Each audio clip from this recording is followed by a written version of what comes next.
രാമേശ്വരം ക്ഷേത്രത്തിന്റെ കഥയറിയാം. തമിഴ്നാട്ടിലെ രാമനാഥപുരം ജില്ലയിലെ ഒരു സ്ഥലമാണ് രാമേശ്വരം. ശിവഭക്തരുടെ പുണ്യസ്ഥലമാണിത്. ഹിന്ദുമതത്തിലെ 4 പ്രധാന തീർത്ഥാടന കേന്ദ്രങ്ങളിൽ ഒന്നാണിത്. ഇവിടെ സ്ഥാപിച്ചിരിക്കുന്ന ശിവലിംഗം 12 ജ്യോതിർലിംഗങ്ങളിൽ ഒന്നാണ്. ഭാര്യയെ രക്ഷിക്കാൻ അസുരരാജാവായ രാവണനെ വധിച്ച ശേഷം അയോധ്യയിലേക്കുള്ള യാത്രാമധ്യേ രാമേശ്വരത്ത് ശ്രീരാമൻ ഇറങ്ങി. ബ്രാഹ്മണനെ കൊന്നതിന്റെ പാപത്തിന് പരിഹാരമായി ശിവനെ ആരാധിക്കാൻ ചില സന്യാസിമാർ രാമനെ ഉപദേശിക്കുന്നു.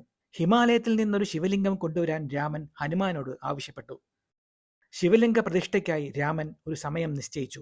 പക്ഷേ ഹനുമാൻ ആ സമയത്ത് എത്തിയില്ല. പ്രതിഷ്ഠാ സമയം സീതയോട് ഒരു ശിവലിംഗം പണിയാൻ രാമൻ ആവശ്യപ്പെട്ടു. മണലിൽ നിന്നും സീത ഒരു ശിവലിംഗം നിർമ്മിച്ചു. കൈലാസത്തിൽ നിന്നും ജ്യോതിർലിംഗവുമായി ഹനുമാൻ തിരിച്ചെത്തിയപ്പോൾ ഇതിനകം തന്നെ ശിവലിംഗം അവിടെ സ്ഥാപിച്ചതായി അദ്ദേഹം കണ്ടെത്തി. അദ്ദേഹം അസ്വസ്ഥനായി.